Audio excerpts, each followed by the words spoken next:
It's the Security Weekly News, and it's episode 408. Welcome to the week of 18, August 2024. I'm Doug White. We've got dangerous books, Microsoft and more Microsoft, NPD, SolarWinds, Jenkins, no guest, and more on this edition of the Security Weekly News. This is a Security Weekly production for security professionals by security professionals. Please visit securityweekly.com/subscribe to subscribe to all the shows on our network. We interrupt our program to bring you this important message. It's the show that keeps you up to date on the latest security news twice a week. Your trusted source for accurate security information and expert analysis. It's time for the Security Weekly News. ThreatLocker implements a least privileged approach to cybersecurity, blocking every executable unless specifically authorized by your team. This methodology mitigates ransomware, supply chain attacks, zero-day exploits, and ensures 24/7, 365.25 protection for your organization. To learn more about how ThreatLocker can help prevent known and unknown threats in your digital environment, safeguard your data and operations from threat actors, and align your organization with respected compliance frameworks, visit securityweekly.com/threatlocker. Make sure you subscribe to the Below the Surface podcast by Eclipsium in partnership with CRN. We've had the pleasure of speaking with some amazing guests, including Zeno Kova, Richard Hughes, Vincent Zimmer, and more. We discuss topics related to firmware and supply chain security, uncovering those pesky vulnerabilities that lie, well, below the surface in your environments. You can find all the episodes and subscribe by visiting eclipsium.com/podcast or searching for Below the Surface in your favorite podcast catcher. All right, from exile on the island of Elba, it is the Security Weekly News. I'm Doug White, and welcome to the show. Don't forget to hit like, subscribe, and leave a comment on your favorite platform because, I don't know, buttons don't press themselves. Just do it. I mean, come on. All right. So that social security number thing we talked about last week, well, apparently it did actually happen. If you don't recall the story, there was all this stuff about there was a leak site. They had billions with a B of social security numbers. Some of them were legit. Who knows? Everybody was freaking out. Well, National Public Data, the name says it all, right? Trust your private data to National Public Data. But National Public Data confirmed that someone breached their systems and stole a bunch of stuff and is now leaking a database and the numbers vary. They said millions with an M of social security numbers and other personal information. Other people have said billions with a B. So NPD acknowledged that the leaks were of data from April 2024 and the summer of 2024, and that someone had been trying to break into their data in late December 2023. Now, someone's always trying to break into everybody's data everywhere all the time, so I don't really know what that meant. That must mean there was maybe a little breach or something. But anyway, National Public Data, if you don't know what they are, and I honestly never heard of the company, is a company that does background checks. So they have all your information. And a lot of us, and probably a lot of you too, have to have background checks done all the time. I have them done on me all the time. Although they just do in-state ones for private detectives and all that kind of stuff. So it's like I could commit as many crimes as I wanted to in Connecticut, as long as I just don't don't do it at home. But anyway, an attacker using the handle USDOD, which would imply Department of Defense. So United States Department of Defense, although it could be something else. And of course, it's not implying it's actually the Department of Defense, of course. But the hacker, USDOD, offered to sell the databases for $3.5 million with an M US dollars back in April, and said that it contained 2.9 billion with a B records. Now, this month, another name, Finis or Fenice, I don't know if it's F-E for iron or what, but Fenici, I don't know. But anyway, Fenice shared the most current comprehensive variant of this database for free. Well, that sure undercuts your sales numbers. But the one that was shared has 2.7 billion with a B records. Now, it's not really clear how many of these are unique individuals or are legitimate, but Have I Been Pwned search said that there were 134 million with an M unique email addresses in the version they had, but they don't have any way to verify anything else there. Now, I'm sure at some point in the future, they're going to be offering all the victims a year of free identity management service. Yeah, I have a lot of those piled up. It's not clear, there's obviously no real punishment for any of this kind of stuff because breaches, there's no laws in the United States that say if you have a breach, you really get, any kind of penalty. But they said there were already lawsuits being filed against this company as class action suits for people because, as usual, they recommend, change all your data, get rid of change all your bank accounts, do this and this. And I'm like, oh, yeah, great. That's easy to do. Get a new social security number. Good luck with that one. I would not recommend you doing that because they can be very, very. I knew somebody who did that once, and it was really, really problematic for them because then the Social Security Administration, which is responsible for like pension kind of stuff in the United States, all the places you paid in, and I don't know, but anyway, I'm sure somebody has mine already, so I probably will get nothing from it, but I probably would anyway. Oh, BitLocker, how I hate you. I know some of you like BitLocker. I don't like BitLocker. And it's not because it doesn't work. It's just because I don't trust certain parties. But look, love it or hate it, BitLocker is the Microsoft partition encryption that a lot of companies use because it fits into their Microsoft model of doing business. And this is basically a way that they force data to be encrypted to protect it from being dispersed, right? It does make it harder, but yeah. So many jokes.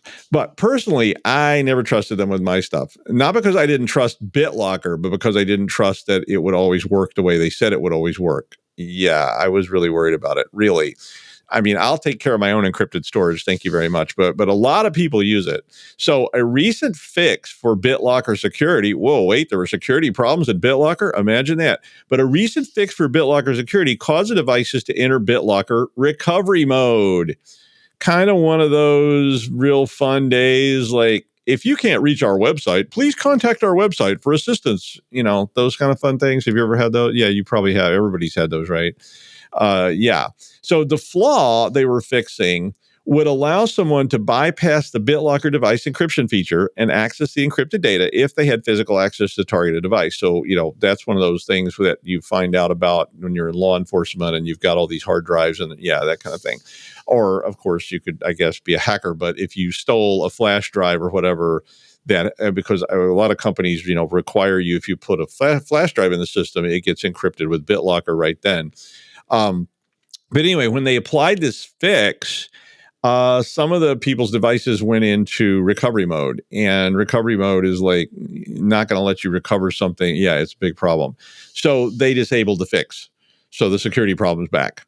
Or Microsoft issued a mitigation approach that involved a four-stage procedure and restarting the device 8 times. That's always fun when you got a server. But you also have to say Biggie Smalls 3 times in front of a mirror and do the teapot dance. But they also issued this warning. I really enjoyed it too. Quote, after the mitigation for this issue is enabled on the device, meaning the mitigations have been applied, it cannot be reverted if you continue to use Secure Boot on that device. Even reformatting of the disk will not remove the revocations if they have already been applied. I mean, you can't revoke the revocations, right? I mean, they're irrevocable. And if you start revoking revocations, well, where would we all be? They went on and advised, quote, please be aware of all the possible implications and test thoroughly before you apply the revocations that are outlined in this article to your device.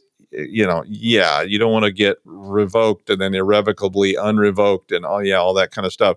And then all your data is on this thing, right? Yeah, the whole company. So can anybody say crypt setup? I can, but I mean, crypt setup is dangerous too, right? Because if you are on Linux servers and you start encrypting partitions, be sure you understand. I mean, I always tell people that are wanting to encrypt, and I do tell people to encrypt, but you better be sure you understand the risks of encryption, that you understand the risk that this could get corrupted, that you understand the product you're using, and that you have some kind of recovery / fallback plan so that if somebody comes in one day, because I've had these phone calls and you probably have too. Hi, I was wondering, we use this encryption on all of our data for our accounting system. We lost the master password. I was thinking maybe for fun, you could come in and crack it. Like, sure, for fun, right? And probably it can't be done anyway, or at least not done in the expected lifespan of the universe kind of stuff. All right. Hey, it's Let's Bash Microsoft Day anyway, so let's just keep going. 8 vulnerabilities in 6 leading Microsoft applications for macOS can allow an attacker to bypass the operating system's existing app permissions without a prompt. That sounds fun. Now, this includes stuff that you probably shouldn't be running on a Mac anyway, but it includes Outlook, Teams, PowerPoint, OneNote, Excel, and Word. What is OneNote anyway? But I always see it, but I never used it for anything. And it's like you already have Word and you have WordPad and Notepad. I'm not going to get into that. But these are all apps on Mac OS. So you're basically porting Microsoft apps over to Macs. So pretty much everything from Microsoft. Cisco Talos reported all this. They said that the attacker was able to send email from a user account without the user noticing, could record audio clips, take pictures, record videos without any user interaction. And somebody had actually asked me this week why, quote, hackers put covers on their webcams. I thought it was a joke, right? And I said, I don't know, Lou. Why do hackers put covers on their webcam? And I thought, they were going to say to get to the other side, or about 3 pounds, kind of stuff, or something like. I love surreal humor, but no, they were actually serious. And I was like, really? But anyway, if you are supporting Macs and they're running Microsoft products, you may want to look into this a bit more. There wasn't a lot of detail there. I'm presuming there'll be patches for some of this stuff shortly, but basically the only recommendation in the article was pretty, lame, was review and tighten app permissions. Well, that's easy to do. And watch for unusual activity. Oh my, and wait for patches. So, basically good luck. More Microsoft, even more Microsoft. So according to the Big M, all Azure sign-ins will require mandatory MFA starting in October. So this is more informational, I guess. Microsoft said they would be delivering notices to customers 2 months prior to enforcement to ensure that you have time to prepare. Mandatory MFA will be turned on for Azure Portal, Microsoft Intra Admin Center, and Intune Admin Center in October, with enforcement rolled out to all tenants worldwide in stages. Now, this doesn't affect the command line interface. Okay, so rather pointless. PowerShell, mobile app, and infrastructure as code tools, but it will eventually. So they said in 2025, they will extend this to all the places where people would try to hack you anyway. I was just like, wait, what? It's like, oh yeah. So the only thing this covers is if you're logging in with a command line interface, no hacker would ever do that.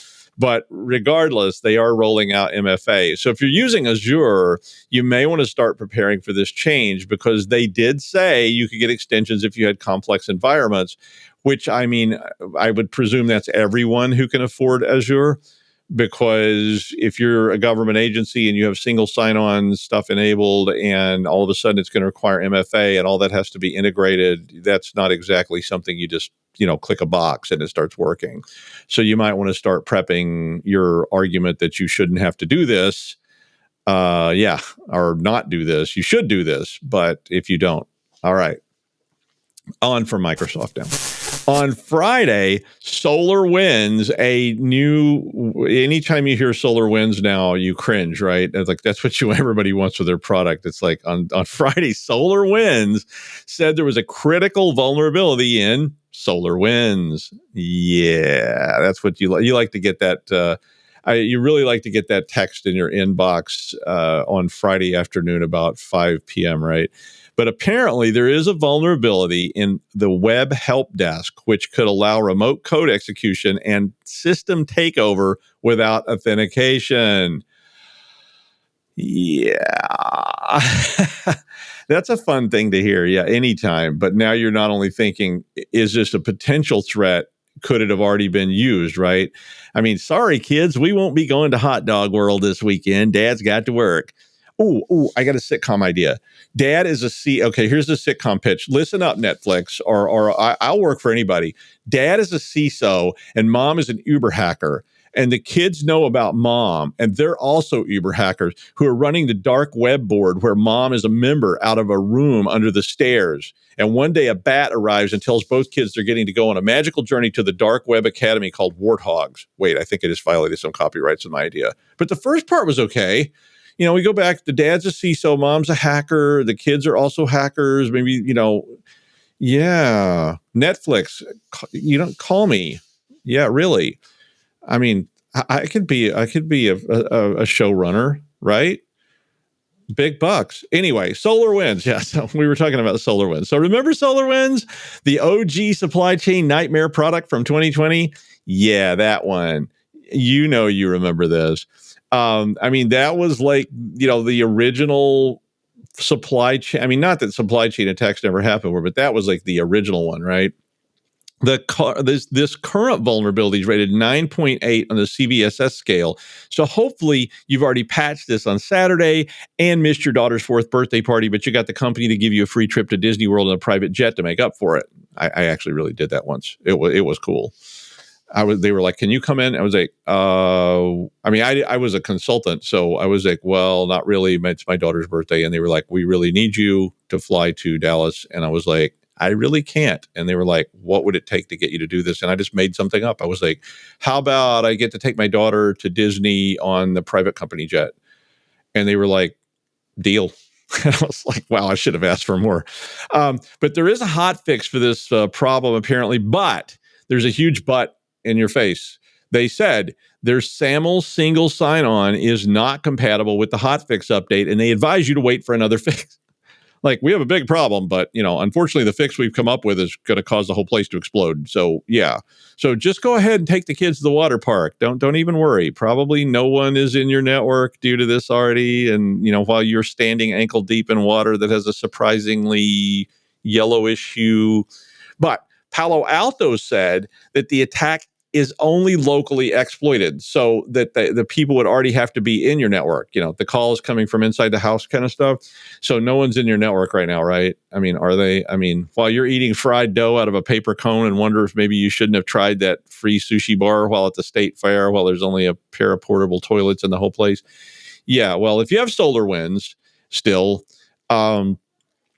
hopefully you're all set today and you've done whatever patching you can and you've managed to control all this and you've done all your proper procedures. But CISA, I'm still learning. CISA added this to the known exploited vulnerability database, which means that some of you will have to fix it somehow by law.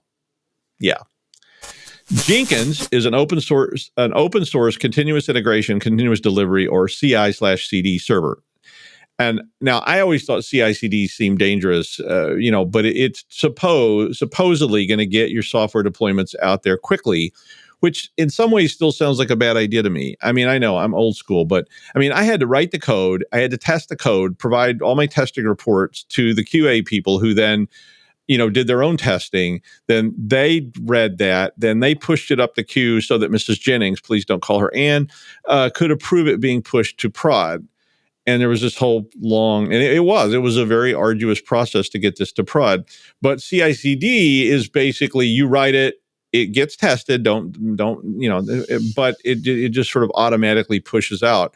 And there's pluses and minuses to all these things. But Juniper said that a flaw in the Jenkins open source CI/CD server allowed Ransom EXX to infiltrate Brontu Technology Solutions, who is a collaborator with C-Edge Technologies. And the whole point of this was to run a supply chain attack on C-Edge's customers, which were mostly regional banks in India. Now, the attacks were first seen on the 1st of August, and Juniper published their findings on the 13th. So the vulnerability was patched and disclosed way back in January, but it has a CVSS score of 9.8. Now, I know I ask a lot of all of you, and I know some of you will immediately go, I'm not a small bank in India, but the point is the same.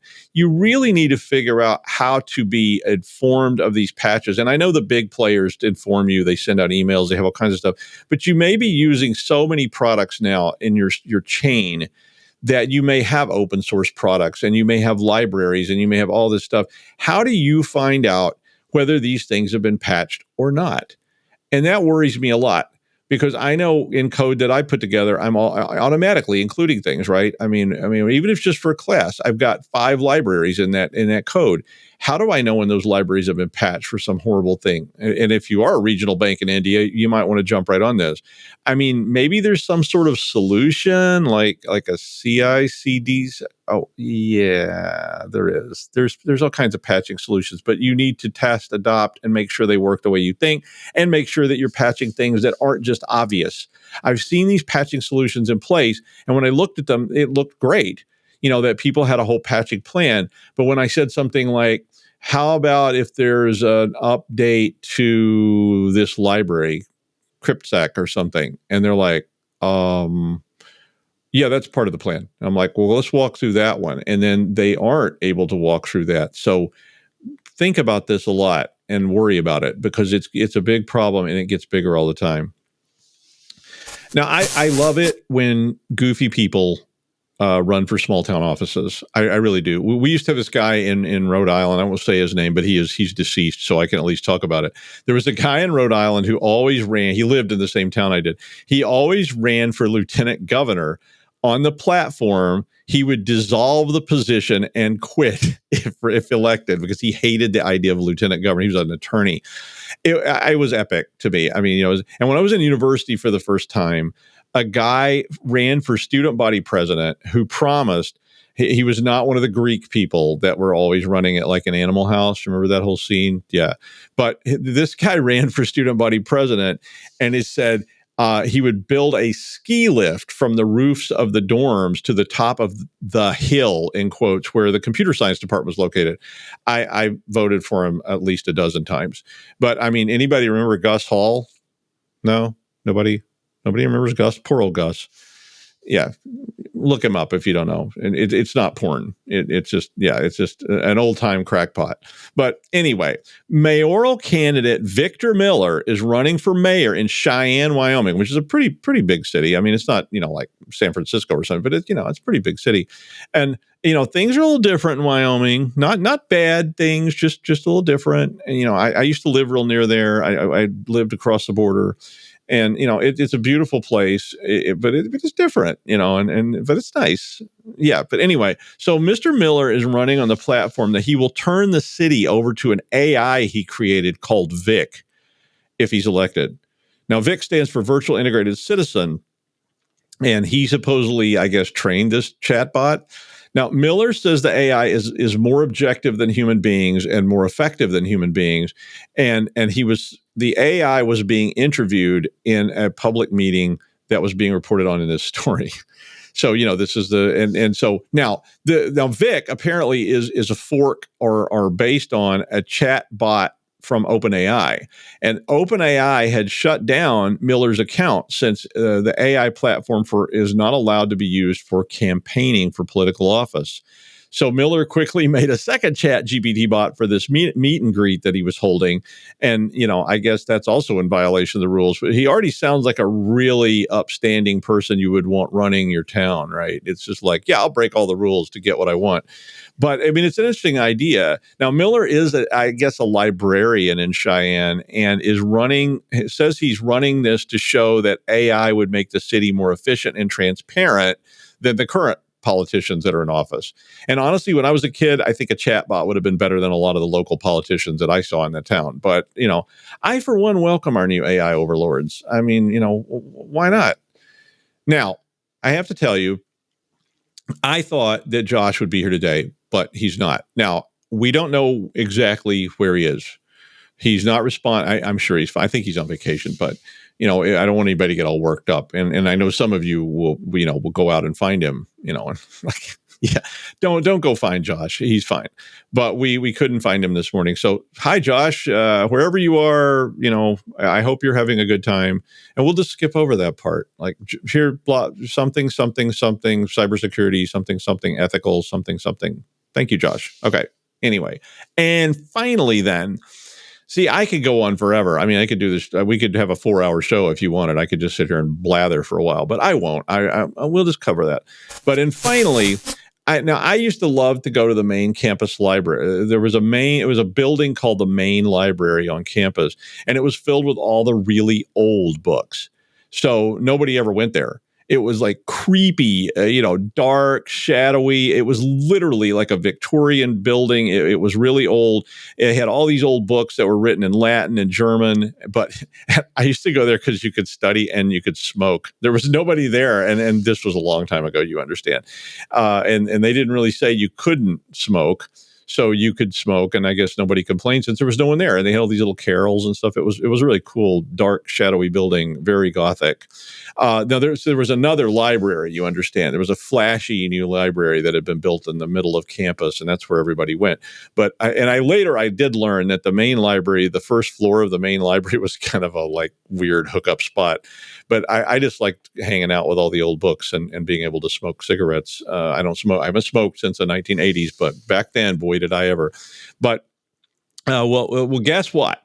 So, and it explains a lot about me. Maybe not only are there some books that were bound in human skin. I don't think there were any there that I know of, but Harvard had some of those, and you can look that up if you don't believe me. That's the truth. But apparently, a lot of old books, especially Victorian-era books, may be toxic. I was like, what? I mean, have you ever read The Name of the Rose, Umberto Eco? It's a great book, and the movie is very good too, with Sean Connery, and little baby Christian Slater is in that. But I won't spoil the movie for you or the book. The book is great. But anyway, some chemists started studying Victorian books, and like most everything else from an era when people thought mercury was medicine. All people were putting, lead-based paint on their faces and injecting mercury to try to see what was going on. But some of the old books are apparently dangerously toxic. Now, they said touching them probably wasn't toxic, but if you were breathing the particles of those books, and they said, of course, when you touch them, they sort of disintegrate, so you're probably breathing them. Yeah, so this thing is called the Poison Book Project, and they found that 50% of the book bindings from the 19th century books that they had contained lead, other toxic heavy metals like arsenic, chromium, and mercury. Of course, everything in the Victorian era had mercury in it, and they said it's not dangerous unless you inhale it. So smoking in the stacks in 1982. Yeah, well, I mean, that's it for me then. I mean, one day I'll be like Lou and I'll just fall to pieces and my cats will eat me or something, but that's okay. I mean, at least you did a service to the cats, unless you're toxic. But anyway, I know it's not a tech story, but it was kind of interesting. I thought some of you might be interested in reading that. And chemistry's tech, right? And there's a lot of hacking in chemistry too. So yeah, right? Anyway, that's the news. Well, I was going to say thank you, Josh, but thank you anyway, Josh, for all you do for us. But I will see you next time on the Security Weekly News, and I'll use my Dickens quote for Josh the next time he shows up. Bye.